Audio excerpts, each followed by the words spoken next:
Bonjour à tous, c'est Philippe Guillouard de Trek Eco Survie Aventure. Aujourd'hui je fais cette vidéo pour peut-être éclairer un peu ceux qui désirent faire du voyage et utiliser surtout les chemins de travers grâce à leur véhicule. Alors pour les véhicules fourgonnettes, fourgons, etc. Je vais vous indiquer comment j'ai fait arranger un petit peu le fourgon qui me sert à voyager, surtout quand je vais en Afrique. J'ai à peu près fait 35 000 km avec, et donc au cours de ces trajets, au cours de tous ces kilomètres, j'ai réussi à voir petit à petit les points sur lesquels il fallait prendre des précautions et peut-être se protéger. On va faire le tour du fourgon ensemble et je vais vous montrer ce que j'ai fait faire et pourquoi je l'ai fait faire surtout. Ça pourra peut-être vous aider. Alors nous allons faire état de ce qu'on peut préparer sur le véhicule, donc la partie extérieure, pas la partie intérieure, ça on en parlera dans une autre vidéo. Parmi les premières choses que j'ai fait faire, pourquoi? Parce que dans les chemins, c'est là où le fourgon va s'abîmer le plus, ce sont des protections sur les bas de caisse. Sur les bords, en général, c'est là où il y a les souches, les grosses pierres, et quand vous faites des chemins, quand vous braquez à droite, à gauche, en reculant, il y a des choses qu'on voit pas, c'est systématique, et c'est ça qui va vous protéger, et je peux vous dire que c'est une des pièces les plus importantes à faire. Il faut vraiment qu'elle soit solide, parce que vous verrez que parfois quand on avance suffisamment vite, les chocs sont assez forts. D'ailleurs celui-là a été enfoncé pas mal de fois, il a été refait plusieurs fois, celui-là et celui de l'autre côté. Donc essayez de faire en sorte que ce que vous allez faire, ça soit costaud, de telle sorte que vous puissiez soit le soulever avec un cric, soit éventuellement y attacher une corde pour pouvoir tirer. Mais ça, c'est un élément vraiment très très important. Un autre élément dans le même genre et qu'on va trouver devant, je vais vous le montrer, c'est le pare-buffle. Bon, la pièce avant la plus importante ici, c'est le pare-buffle. Le pare-buffle, vous verrez, à chaque fois qu'on fait des manœuvres, vous savez, quand on va dans un chemin, on se gare quelque part, on va rester là pour dormir, pour manger, peu importe ce qu'on fait, mais on va faire des demi-tours à un moment ou à un autre et on va taper. Et taper, il faut absolument que vous ayez quelque chose qui empêche d'enfoncer les parties de votre moteur. Et surtout, et là j'insiste sur ce point, il faut que le pare-buffle descende en dessous de la partie moteur et qu'il protège la partie basse du moteur des pierres, des branches, etc. Donc moi, ce que j'ai fait faire, j'ai fait souder une plaque de ferraille dessous qui va d'un côté à l'autre, parce que j'ai remarqué que quand on descendait dans les chemins, s'il y avait des pierres ou des trous, donc le camion s'enfonce, le véhicule, peu importe, il s'enfonce dans les trous, et s'il y a une pierre, ça tape dessous, quoi. Et donc si ça atteint le carter moteur, ça peut casser carrément la partie inférieure du moteur, et là c'est terminé. Donc j'ai fait souder une plaque qui fait tout le dessous par rapport à ce pare-buffle, ce qui fait que c'est protégé. Quand vous roulez sur les chemins, quand vous avez des gros cailloux comme ça, vous savez, en roulant, ça bouscule un peu partout, il faut que ça soit bien protégé. Donc ça, c'est une pièce très très importante. Je vous indiquerai tout à l'heure, j'ai fait faire ça par un mécanicien, et je vous dirai tout à l'heure comment je fais pour que ça me revienne pas trop cher, parce qu'il y a des combines à connaître évidemment quand on voyage. Alors tant qu'on est là, puisque je suis encore là, très important, j'ai fait installer 2 longues portées ici, parce que les phares d'origine, ça éclaire suffisamment. Mais quand vous êtes vraiment en pleine nature et que vous avez besoin de lumière, il vaut mieux avoir 2 phares supplémentaires. Donc j'ai fait poser 2 longues portées ici, ce qui fait qu'il y a 4 phares qui peuvent éclairer. Si vous voulez en mettre plus et que votre moteur peut les supporter, c'est pas un problème. Mais en tout cas, il faut vraiment que ça éclaire très fortement. Voilà. Alors il y en a qui mettent des espèces de grilles sur les phares. Maintenant, c'est pas vraiment nécessaire, parce que les phares, c'est du plastique. Avant c'était du verre, donc ça cassait, maintenant c'est du plastique. Même les pierres, lorsque viennent taper sur le phare, ça ne le casse pas. Voilà. On va passer à la partie arrière. J'ai fait faire aussi à l'arrière une protection. C'est pas la chose la plus importante, mais elle a un certain intérêt. Venez voir. Voilà, alors pour la partie arrière du pare-choc, j'ai fait faire un gros tube qui épouse exactement la forme du pare-choc arrière, mais surtout, et ça c'est important, qui revient sur le côté. C'est-à-dire, je ne l'ai pas fait arrêter sur le bord, du pare-choc, je l'ai fait revenir et envelopper, remonter vers la roue. Hein. Pourquoi? Parce que quand vous prenez des virages, vous agrippez ici et il vaut mieux que vous soyez protégé, que ce soit dans les chemins où vous pouvez attraper aussi bien des branches, des petits troncs d'arbres, des choses comme ça, que dans les villes. Parce que dans les villes, surtout si vous allez en Afrique, vous verrez, dans certaines villes, pour stationner ou pour passer entre les véhicules, parfois ça touche un peu. Hein. Voilà. Alors ça c'est important, il faut qu'il soit solide. Pensez-y, parce que comme je vous l'ai dit, pour les protections des côtés, je ne l'ai pas dit pour le pare-bus devant, mais ça revient au même, la partie arrière, c'est qu'il faut que vous soyez capable d'accrocher une corde pour tirer quelqu'un ou pour vous faire tracter vous-même. Hein. Et ça arrive assez fréquemment de rencontrer des gens qui sont en panne. C'est à vous de voir comment vous pouvez les aider. Hein. Faites-le suffisamment fort. Moi, j'ai pas de remorque, j'ai rien du tout, donc j'ai pas fait installer d'attache remorque. Ça peut peut-être être intéressant dans certains cas, j'en ai jamais eu l'utilité. Hein. Une petite chose importante, veillez à avoir des balais d'essuie-glace sur les vitres arrière.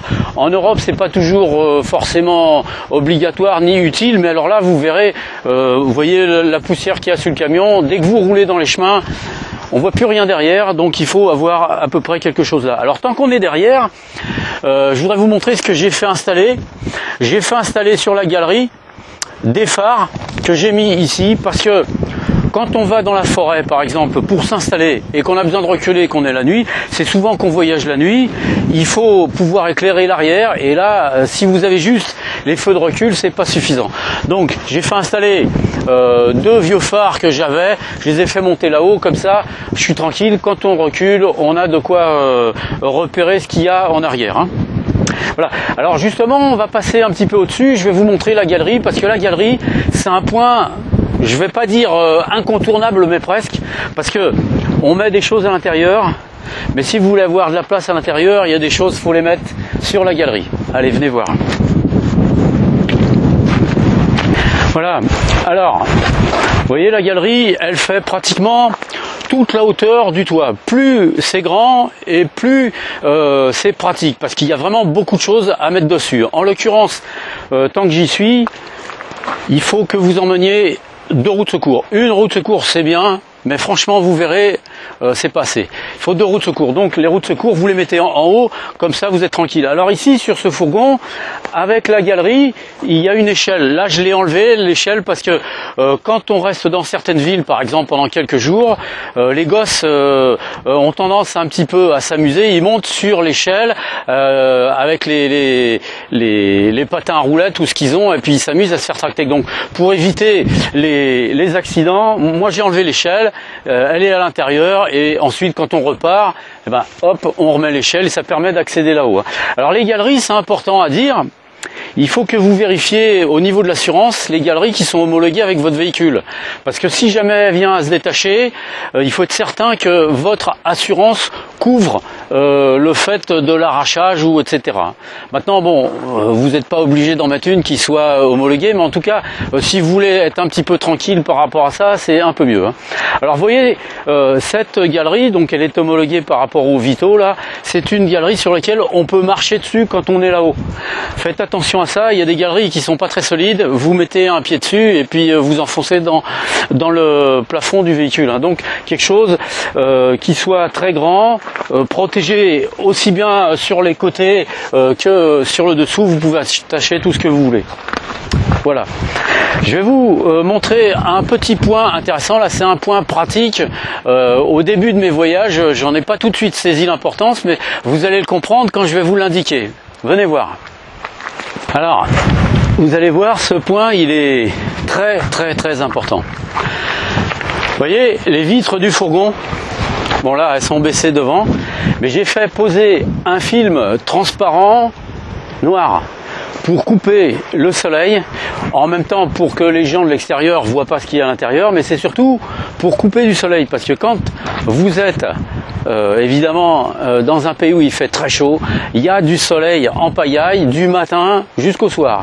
Et si vous n'avez pas ça, à l'intérieur, Vous pouvez pas y rester. Alors, moi je l'ai fait poser, pas en France, hein, surtout parce que ça vaut une fortune. Je l'ai fait poser ici en Afrique. En Afrique, ça coûte pas cher à faire poser. Et là, ça fait, je l'ai fait poser à la fin de l'année dernière.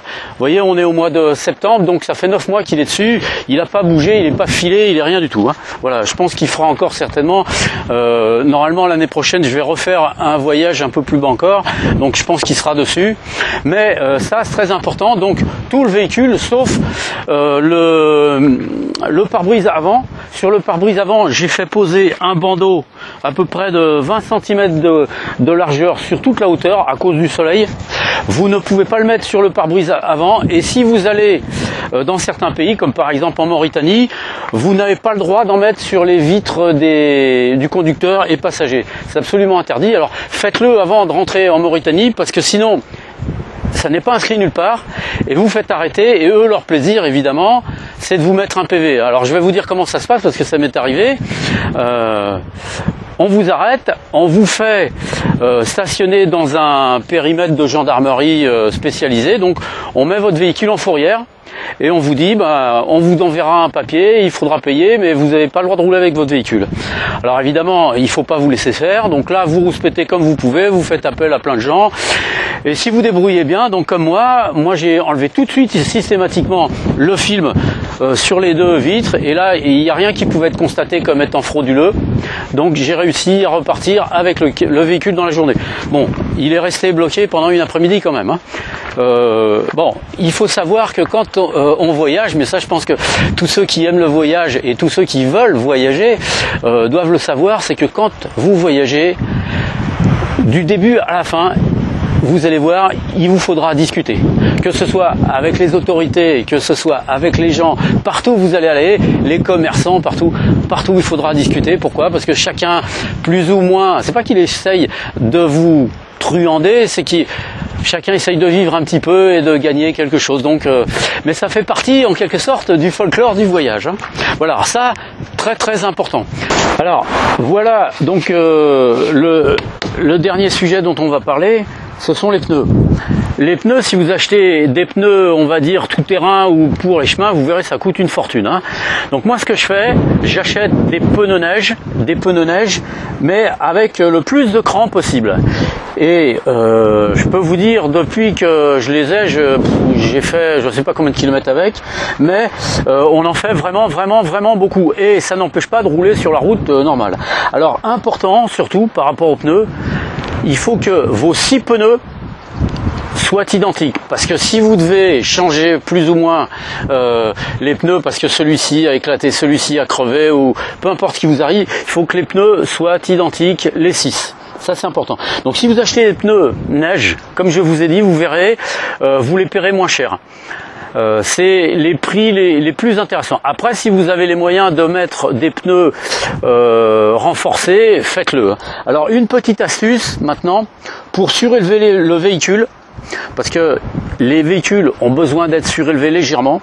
La première chose à faire, c'est de prendre des pneus qui sont plus hauts, c'est-à-dire que lorsque le pneu, vous en donnez la définition, vous allez avoir la largeur du pneu. Ensuite, vous devez donner la hauteur du pneu et le diamètre. Donc la largeur, ça va être par exemple 200, 215, etc. Et la hauteur, ça peut être 60, 65, 70. Donc mettez la hauteur la plus grande possible pour gagner en hauteur rien qu'avec les pneus. Ensuite, ce que vous pouvez faire, donc ce que j'ai fait faire sur le véhicule, c'est qu'il existe des petites adaptations en caoutchouc qui permettent d'être mis au-dessus des ressorts, et ça vous fait gagner 5, 10, et à la fin vous allez gagner 10, 15 cm en hauteur sans que ça vous ait coûté trop cher. Alors, pour tous les travaux, et ça je vais finir avec ça, mais tout à l'heure je vous emmènerai voir quelqu'un, parce que c'est le gars chez qui je vais ici. Quand j'arrive en Afrique, puisque c'est au Maroc, j'arrive au Maroc, je vais voir quelqu'un, je lui apporte le véhicule et je lui fais faire les travaux. Lui, il connaît tout le monde, il me fait faire les travaux par les uns par les autres, et c'est quelqu'un qui est d'abord qui est fort sympathique, on est devenus amis depuis longtemps maintenant, mais les travaux coûtent beaucoup moins cher que si vous les faites en France. En plus, c'est ici que vous en avez besoin, donc ils ont l'habitude de ce qui se fait, parce que tout le monde ici se fait renforcer les véhicules, hein. Donc ils ont l'habitude de le faire, ça vous coûtera pas cher, et ensuite ce que je fais, quand j'ai fini le voyage, en remontant pour aller en France, c'est là où s'il y a besoin, je fais passer un coup de peinture. Comme ça, en France, le camion, il est superbe. Salam, mon ami. Labas alik. Kul Shinzian. Je vous présente mon ami, il s'appelle Alami. Il a un garage automobile dans lequel il fait la peinture et aussi d'autres travaux sur les voitures. Kangul, Artam Dialik, peinture automobile. Kulshil automobile. Kulshil automobile. Donc il fait la peinture de toutes les voitures, tous les automobiles, même aussi des fourgons. Et c'est d'ailleurs ici que la plupart du temps, je reviens pour lui apporter à peindre le fourgon et d'autres véhicules d'ailleurs. Alors c'est quelqu'un qui est vraiment très très sympathique, et surtout ce qui est intéressant, c'est qu'il connaît tous les garagistes du coin. Donc dès que vous avez des petites choses à faire en plus, il les connaît, il les contacte et il les fait faire, et c'est vraiment, vous verrez, ce sont des gens qui sont très très compétents, hein. Smith, garage dialik. Garage Alami Touebla. Ah. Alors son garage s'appelle Garage Alami et le Mota Touebla. Et le quartier ici, c'est le quartier Touebla. Alors c'est un quartier qui est assez récent, il est un tout petit peu compliqué à arriver, mais les gens ici connaissent très bien Alami parce que c'est un garagiste qui est très connu, il fait du très très bon travail, hein. Alors entre nous, pour vous dire par exemple, le fourgon qu'il a repeint entièrement plusieurs fois, la peinture entre nous vaut, la peinture plus le travail vaut moins de 500 €. Donc ça vous donne une idée de tout ce qu'il est possible de faire.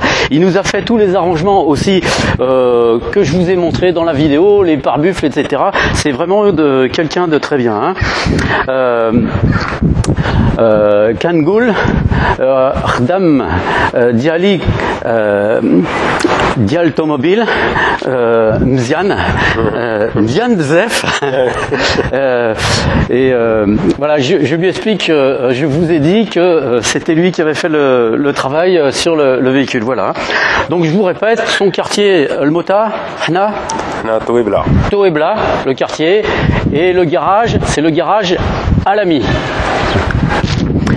Alors ici, lorsque j'arrive au Maroc, en Afrique, c'est ici que je viens, et la ville, c'est la ville de Tétouan. Et dans Tétouan, bon, c'est pas une très très grande ville, mais c'est une ville assez conséquente. Il y a absolument tout ce que vous voudrez pour pouvoir préparer vos véhicules, aussi bien en pièces détachées qu'en très bon ouvrier comme à la vie. Voilà. Shokran bzef, Alami, hein. Rak, Zahbi, Diali, bzef. Shukran bzef. Shukran. Salama.